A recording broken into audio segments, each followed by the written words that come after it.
प्रायः देखा जाता है कि गांव में लोग अगर किसी को पैसे की आवश्यकता है और उसके पास जमीन है तो वह उस जमीन के बदले किसी दूसरे व्यक्ति से पैसे की मांग करता है और कहता है कि भाई कुछ दिन के लिए आप अपनी ये जमीन मतलब आप कुछ पैसे मुझे दे दीजिए, और उस पैसे के बदले में वह अपनी जोत की जमीन जो उसके नाम से होती है और उस पर वह कब्जे में होता है, वह उस जमीन को बंधक के रूप में उस व्यक्ति को दे देता है और उस पैसे के बदले में अपनी उस भूमिधरी का कब्जा जो है उस व्यक्ति को दे देता है और कहता है कि जब तक मैं पैसा नहीं लौटाऊंगा तब तक आप इस जमीन पर खेती बाड़ी करते रहना, और जब मैं पैसा दे दूंगा तो आप हमारी ज़मीन को दे देना हमको, यानी अपना कब्जा उस ज़मीन पर से हटा लेना। अक्सर हम लोग देखते हैं कि लोग बंधक के रूप में ज़मीनों को रखते हैं और इसके एवज में वो पैसा लेते हैं, जिसको आमतौर की भाषा में गांव में रेहन रखना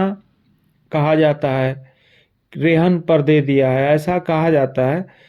तो ऐसे में अगर ऐसा कोई संव्यवहार किया गया है किसी भूमिधर द्वारा, यानी किसी व्यक्ति से पैसा लेकर के और उस व्यक्ति को उस पैसे के बदले में उसने अपनी जोत की जमीन को जो है दिया हो, खेती बाड़ी कर रहा हो वो व्यक्ति जिसने पैसा दिया है, तो ऐसे संव्यवहार का परिणाम क्या है और ऐसा संव्यवहार भविष्य में क्या कहा जाएगा, उसका क्या परिणाम होगा, इसके संबंध में आज हम लोग जानेंगे कि ऐसे संव्यवहार के बारे में कानूनी मान्यता कितनी है। अगर आप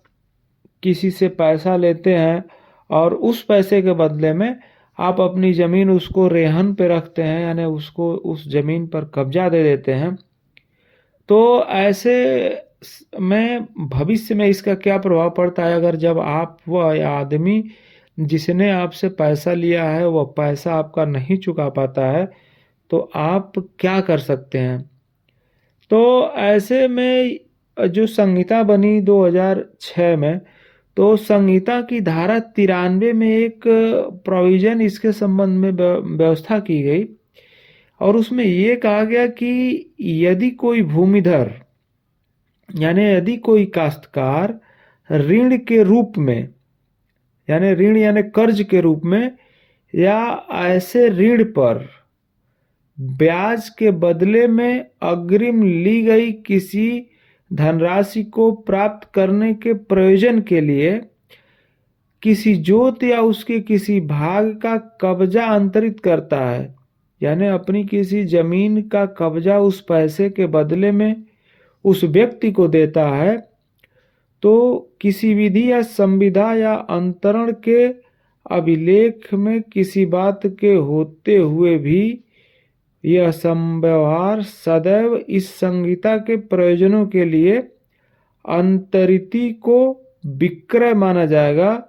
और ऐसे प्रत्येक विक्रय पर धारा 89 के उपबंध लागू होंगे। यानी अगर ये लिखित रूप में ये कार्यक्रम किया जाता है यानी ये लेन देन किया जाता है तो वो जो लेख पत्र होगा, जो लिखा पढ़ी होगी, वह संव्यवहार जो है विक्रय माना जाएगा। ऐसा प्राविधान संहिता की धारा 93 में किया गया है कि आप अगर ऐसा कोई संव्यवहार करते हैं, ऐसा कोई लेन देन करते हैं और उस लेन देन का जो आप प्रारूप बनाते हैं और जो लिखा पढ़ी में मतलब कर लेते हैं लेन देन और कब्जे का हस्तांतरण हो जाता है, तो ऐसे लेन देन को संहिता की धारा 93 के तहत जो है अंतरिति को विक्रय माना जाएगा होना कहा गया है।